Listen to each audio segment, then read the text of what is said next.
between my dirty Sanchez of a Mustang. Huge news, we have a brand new caravan. This one is one of our most special videos I think we're ever going to make. Where we're attempting to take it might just be the most adventurous place in Australia. They have got to be, I reckon, the worst corrugations in Australia. The reason no one comes here is because it's extremely difficult, but with big risk, we hope there's a big reward at the end. I started digging in the ground, smelt my hands, I was like, we're gonna make it though, look at this, we're up the top of the first one. Wow, the shark's big. chasing it. Oh, look at them all. Absolute chook of a spango. It'll be a pull bite, that's it, you're on. Nice, Sarah. What a sexy beast, look at that thing. Two sexy beasts. And as you can see in the background, people are really panicking. Back to you in the newsroom. Look at the size of this thing. Here we go.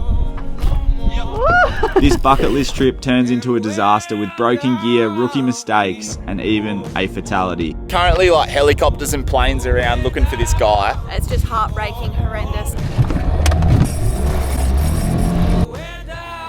Sore backs. I'm telling you right now, that ground is hard.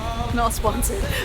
Oh yeah, you must get all of your beer for free. Strap in, even though not much went to plan, this trip is one hell of a story. Just have a look at this coastline. Interesting day to say the least. Hopefully we can make it back before this storm hits.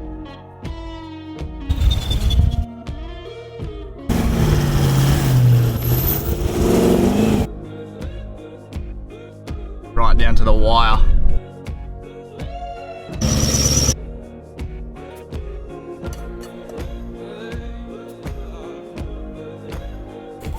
Underneath it.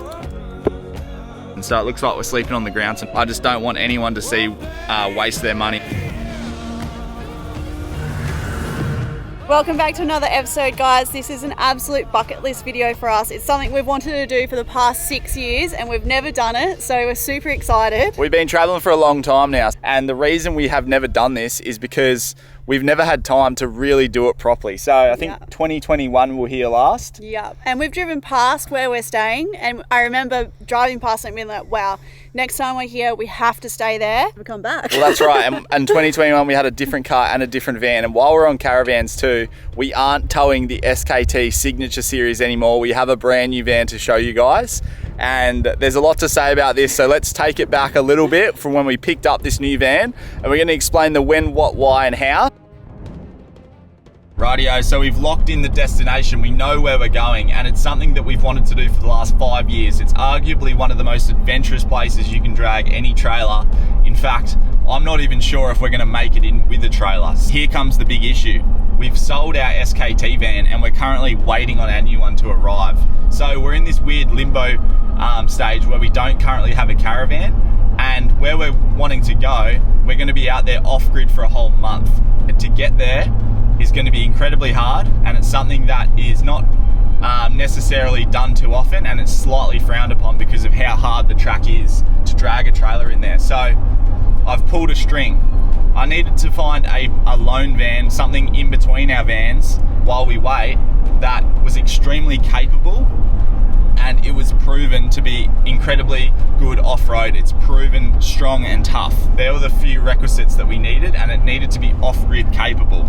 So a lot of you guys know where I'm going with this, and a lot of you will know what van we're about to pick up, especially the people that have been here with us on this journey for a long time. Now, I've pulled a string at ABBA Caravans. These guys are the urban dealer in WA. So let's go in and check out the van that we've selected to borrow off ABBA for this insane trip of a lifetime.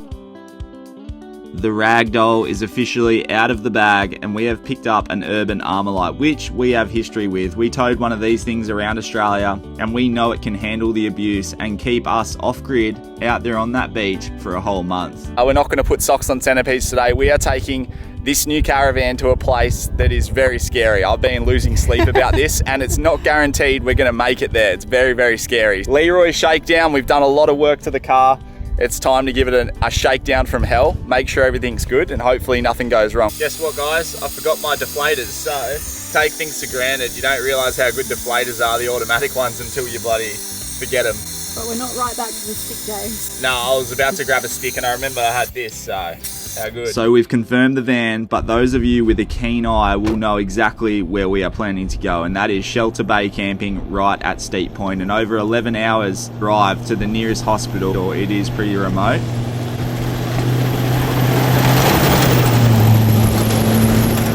The 100 kilometres-ish of corrugations are known to be some of the harshest in Australia, but that's not what I'm worried about. There is a sand dune climb that we have to do to get to this camp that's over 1 kilometre in length, and people not towing often get bogged, and to make matters worse, we are towing this 2.5 tonne trailer. So a lot of people told us not to attempt it, but we are going to lick the stamp and send it to see if it is possible. But there is one thing we are keeping from you guys, and that is why towing this road is frowned upon. Rightio, we're just going to drop the tyres even more because the track, this corrugated road on Useless Loop Road, is one of the worst roads in Australia, and it's peak season, so yeah, it's had plenty of cars on it. But when you're towing any trailers, there's a big difference between your tyre pressures on a single axle and the tyre pressures on a dual axle. And over the last sort of 6 years, I've towed a lot of singles and a lot of dual axles on and off road, so I can give you some pretty conclusive data here. Now, with your single axle trailers, especially the longer they are, the less you can actually drop your tyres because there's more weight on a centre point.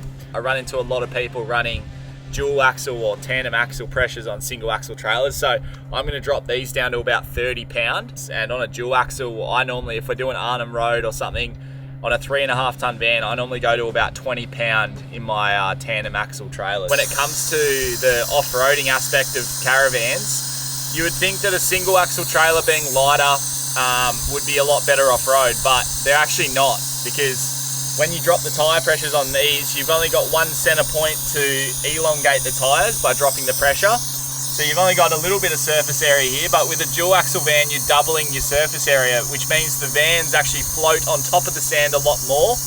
And I've always found it's a lot easier to get bogged with single axle trailers. So there you go, guys. So it's a real fine line between going down, but not down too much with these single axle trailers.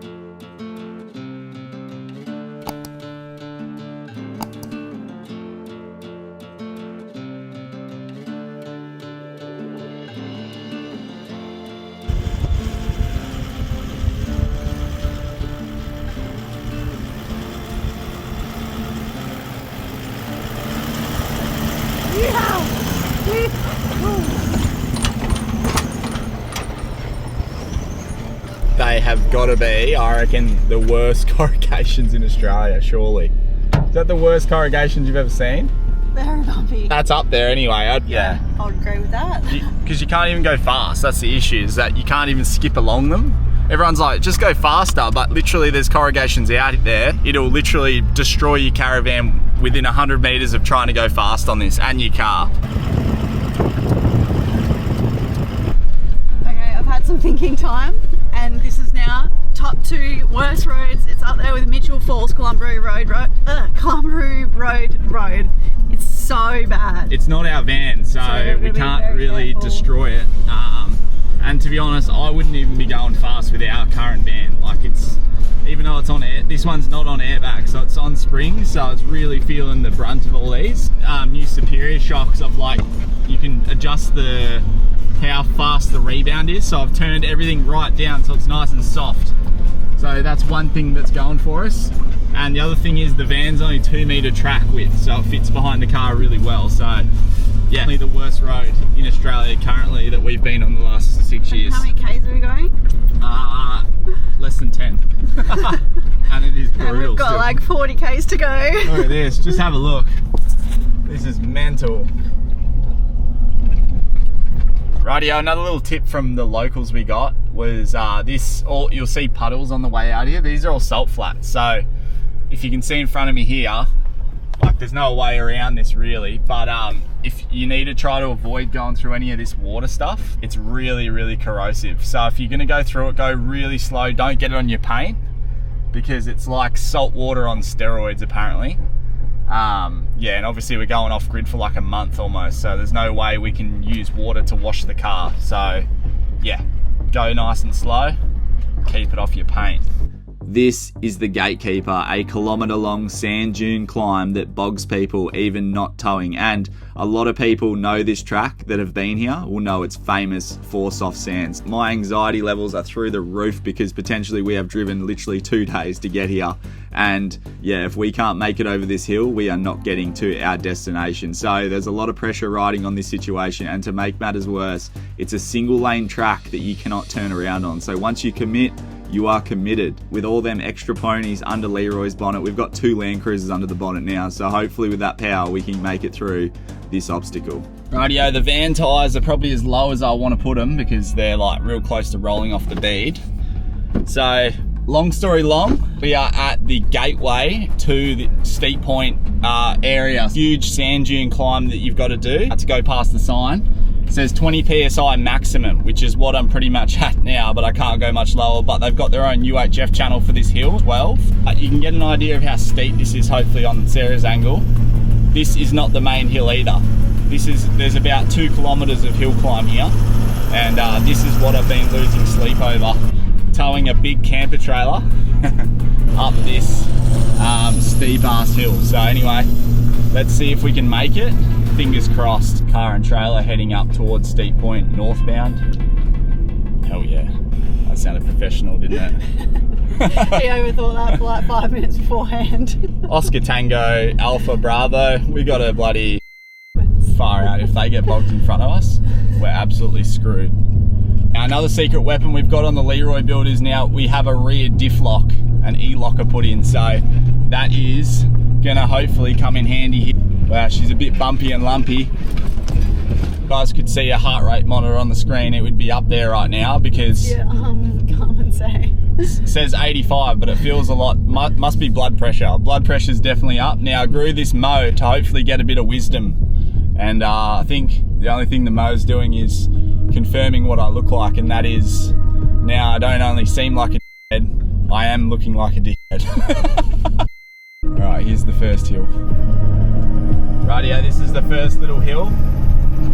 So, a little bit of momentum. I don't want to have to do any of this twice.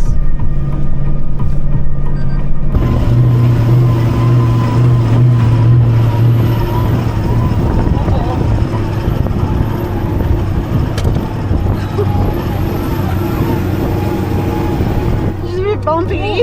We're gonna make it though. Look at this, we're up the top of the first one. Don't celebrate too early. Check this out, this gives you a good idea, this vantage point of how much elevation we're climbing in a short period of time up these sand dunes. Like, have a look at this, we're well up here and we're all overlooking Useless Lou. A bit more, Sarah, this way. This is the track. So it climbs quite rapidly up.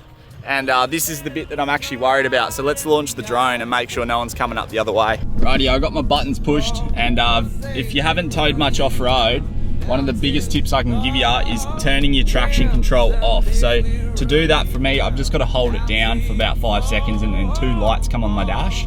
Very important. So I'm going to put my rear diff lock in as well, just because why not? I've got it now. And let's give this a red hot crack. Here goes nothing. Let's see how we go here.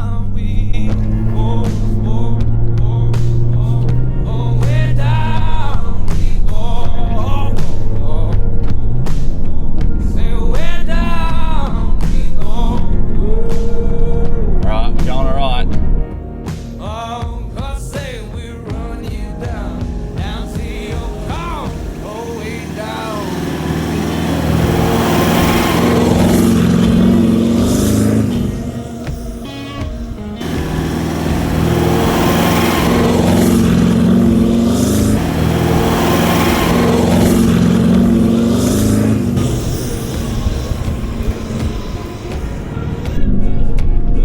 Oh, we made it. Don't want to celebrate too early. Oh, we made it. Oh, you know what's funny? A little bit of rain a few nights ago has made this way easier for me. I have the weather gods to thank for that, because this hill, trust me, can get atrocious. We did it. It wasn't even hard. not going to get bogged on that speed. Yeah, you can't get bogged doing 60. That's my favourite motto. Look at this place. Far out. Steep hill, eh? Yeah, maybe you should run and I'll drive. Steep and long. No, that'd be too dangerous. When we get there, hopefully we catch a few of these little buggers, eh? Hunters and drifters, little air freshener there, guys.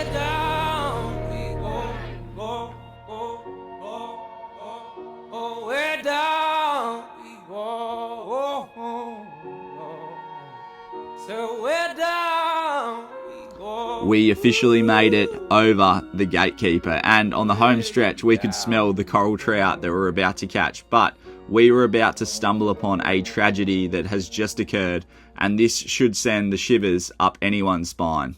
Are you kidding? We have just popped out on the beach. We've got Dirk Hartog out there. I don't know if you guys can see that, but this is insane. We are literally driving on the beach up here in front of Dirk Hartog. Are you kidding me?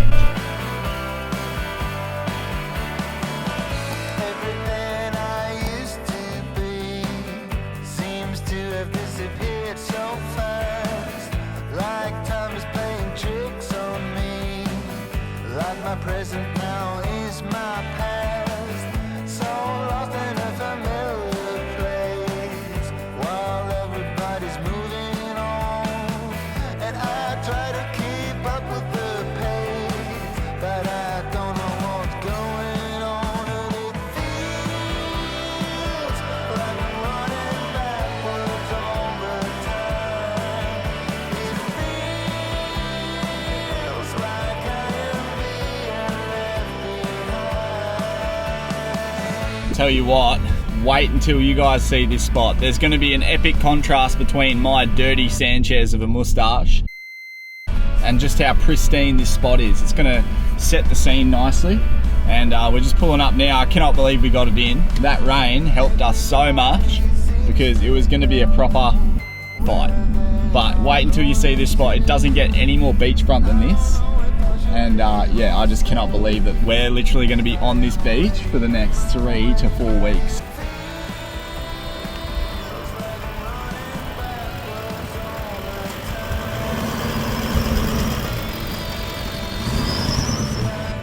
Back to the old days. Got to level it with the old dig a hole to level it. How good's that? No airbags, but you don't need them, you know.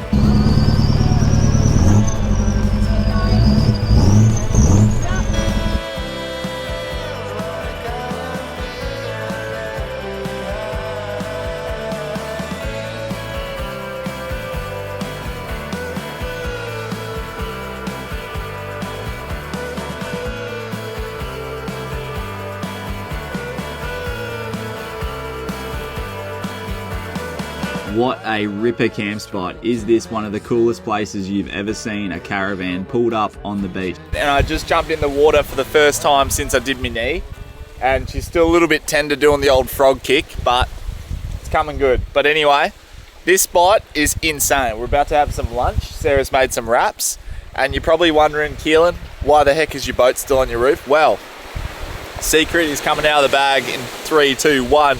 We are going to Dirk Hartog Island. So we're gonna keep it on the roof for now, and while we're over there, we're gonna go for a whole week. So instead of leaving all the fishing gear just sitting in the boat, festering in the sun, we're gonna keep it all near camp until we go over there, and then once we get back, we're gonna target some boat fishing. So that is the plan. And there's one other thing that we haven't showed you too, and that is inside this caravan. Okay, as you can see, this one's a little bit different to our van. We're actually back in the 16-foot Armalite. This is the first caravan we had with Urban, so it's gone back right to our roots. However, there's a big difference. This one's a family van, which we are obviously not a family, and we are not pregnant, so please no pregnancy comments. But yeah, we've got the double bunk here. We're using it as storage. It's a bit of a pantry. And then it's got the east-west bed here. And yeah, we've just borrowed this one from Avid Caravans in Perth. It's actually a demo van. It's for sale at the moment, so if you're looking for a family Armalite, this is it. Okay, so one of the main differences about this van, other than the bunk beds, is the east-west fan, and we've actually never had an east-west bed in a caravan, and we're not going to lie, it is really difficult to make. We had a lot of people coming up to us at shows and asking us about our SKT Signature Series bed and how hard it was to make the bed. And I wasn't too sure what people were sort of getting at, but I think they're thinking of sort of the east-west bed where you're fully blocked in on either side. You can't really pull the mattress out. So with our caravan, you can actually pull the mattress out and you can access all of the corners. Whereas this one, you can't pull it out because you've got bunk beds here. So anyway, so to summarize, our bed in the SKT Signature Series to the side is a lot easier to make, 10 times easier to make than this. And to be honest, personally, we probably wouldn't go the east-west bed.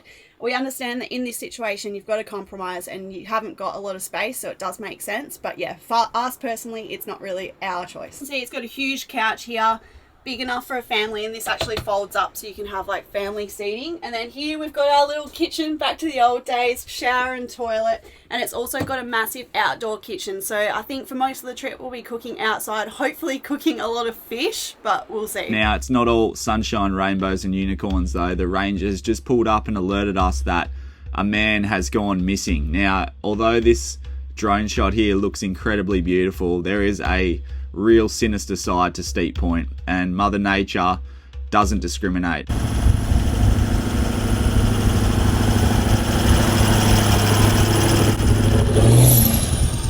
Yeah, we got a bit of a bittersweet one today. We are heading out to the most westerly point of Australia. This is a bucket list location, and it feels... Put in a photo of the first time we're ever there. We'll Little try baby Sarah and Keelan. Yeah, we had no idea what we were doing 6 years ago, and dare say we sort of don't still now. But anyway, this is the most westerly point, and there is a sign. So obviously Cape York, you got the most northerly point, and it feels a little bit like Cape York. You go along the PDR up in Queensland there, and to get to that sign is a momentous occasion because of how hard it is to get there with your setup without breaking stuff, without breaking down, etc., especially off the teletrack. Now, the feeling this morning is very similar. We're just going to go get a photo at the sign after that corrugated road yesterday. There was a lot of uncertainty around that sand dune we had to climb to with the van. So we're going to go get the shot now. And there's a bit of sad news that's just happened at Steep Point here. So we'll share that with you in a second. Alright, so we've made it to the most westerly point of the whole of Australia. One thing to be careful of when you do come to spots like this is it is a raw and rugged coastline. There's waves and swell crashing up against the rocks here, and it is quite dangerous. So just be really careful. There's a guy got taken off the side of the cliff here at Steep Point. They're actually out looking for him at the moment, which is, it's just heartbreaking, horrendous. So hopefully they find him. But yeah, just something to be really careful of here. Don't go near the side of the cliff because yeah, it's really dangerous and you're very remote. So there is currently like helicopters and planes around looking for this guy, and I'm going to show you guys as close as I can to the side of the cliff to show you the perspective that, yeah, the swell's belting up against here, and it is called Shark Bay for a reason. There is sharks freaking everywhere, so take it seriously. Yeah, it is one of the most treacherous places for search teams to even come out and look for this guy. You know, Bunda Cliffs at the Great Australian Bight, all the places we've been around cliffs, is the wind actually comes up the face of the cliff like that, and you're standing right at the edge, and that updraft actually curves back. It makes this like wave pattern in the wind, and it sucks people off the edge, if that makes sense. So the drafts coming up the cliff is pulling you over the edge essentially. Yeah, Mother Nature, you got to respect it. Give you guys a bit of an idea about the playing field here, how big everything is. Well, how big things going to look really small on camera. That doesn't sound too good. But that's probably a 5.5, 6 meter boat out there, and the swell lines are ginormous compared to it. So it's definitely not a coastline just to sort of muck around on. It's not like the Ningaloo where you can sort of punch out with these tinnies. There's some real risk about this place, and Mother Nature shows its beauty in this rawness, but it also shows its fangs with the rawness as well. So anyway, fishing is unbelievable here because not many people can actually access some of these waters in their boat. We are always willing to lend a hand, especially with emergency services, but they assured us that there is nothing that we could have done or do to help them. So yeah, just a really somber reminder, guys, as I wanted to, you know, raise a bit of awareness as well.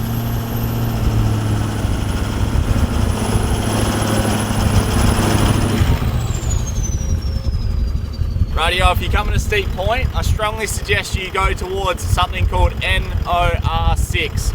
Not sure what it means, but it takes you this way, and it's a sick loop track back over to the east coast of the peninsula. Check that out. We're camping down there, and you're literally on top of the world here. So definitely recommend coming and checking out this detour shortcut that's a lot longer. Yeah, it's pretty cool. It's rugged, and not many people have obviously wheeled this track. It's pretty articulated in spots. How good does that? Hopefully it links up so we don't have to go all the way back, fingers crossed. But check this out. How cool is that? Dirk Hartog Island. Look at that. Insane.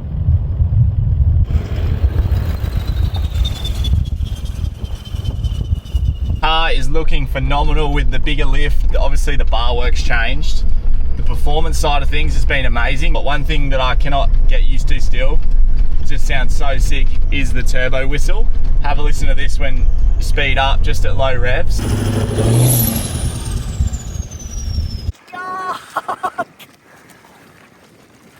Damn it. These things can take your hands off, eh? So it was a very unsuccessful fishing mission. Keelan got 3 snags, 3 bites, and I don't even know, had to go for a swim, get the lure, which was pretty typical for us. So we're having beef burgers for dinner, and it looks a little bit fancy, Amelia Park, but no, typical us. Reduced. How good's the outdoor kitchen? Yeah, it's not bad, but I'm a little bit height challenged, so not sponsored. Someone goes to us, oh yeah, you must get all of your beer for free, because I always see Keelan crack him on camera. We're like, that's not how it works. Definitely free, not free beers. Definitely free advertising though. I present ADHD Chats, presented by Dopamine and Caffeine. What a sexy beast, look at that thing. Mate. 2 sexy beasts. How good is this? Not gonna lie, we had to put the cameras down. A lot of people always ask us, like, it can't all be good times. It just seems like you guys are always having fun. You never film any Barneys or any, you know, moments like that. And guess what? I cracked so hard when we got here. I started having to dig the stabilizer legs in. Oh, it's raining. It's raining, what the heck? Look, we're just about to watch the sunset. Anyway, I spat the dummy like a 12-year-old with a 12-year-old mustache. But what happened was, we got here and I had to dig the stabilizer legs in because I'm not used to having no airbags. I know, precious me. First world problems, it humbled me real quick. But the funny thing is, I started digging in the ground and I smelt my hands. I was like, it smells like piss. So I was digging in piss for so long, and I just had to keep doing it because, yeah, I didn't have a shovel and I just had to get the job done. So I threw a huge tantrum that I had to, you know, dig in. Someone else has obviously emptied their wee, right? Wee smell to be just a few pisses. Like, someone's either been here for a while and then piss in the exact same spot the whole time, or they emptied their wee container of their compost. Yeah, so anyway, we had to deal with that, but it is what it is, it's done. And now check this out. Are you kidding me? Look at this place, incredible.